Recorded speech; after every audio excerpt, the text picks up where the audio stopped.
TikTok मोनेटाइजेसनको कुरा गरेको छ, टिकटकबाट पैसा हुन्छ भनेको छ, लोभ देखाएको छ, आश पनि लाग्छ, तर कसरी साइन अप गर्ने भनेर आउँदैन, सोद्धाखेरि सिकाउनु हुँदैन। यतिका दिन भइसक्यो, पक्कै पनि लागिरहेछ त्यस्तो होइन, अलिकति टाइम नमिलेर। आज चाहिँ मैले टाइम मिलेको छ हजुरलाई कसरी टिकटक मोनेटाइजेसन गर्ने भनेर म प्रोसेस देखाउँछु।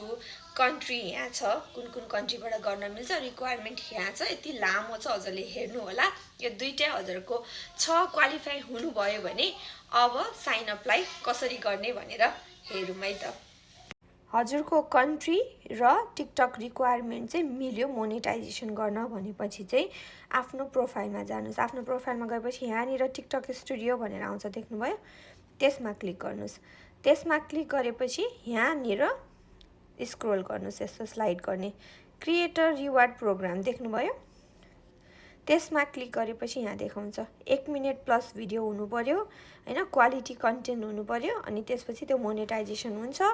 अनि टु जोइन 18 वर्ष हुनु पर्यो, 10,000 फलोवर्स हुनु पर्यो, अनि 100K भ्युज हुनु पर्यो 30 दिनमा।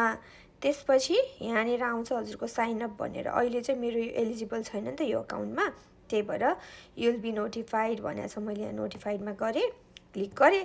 हजुरले यहाँ साइन अप गर्नुहोस् अनि प्रोसेसलाई चाहिँ नेक्स्ट गर्दै जानुहोस्, इजी छ।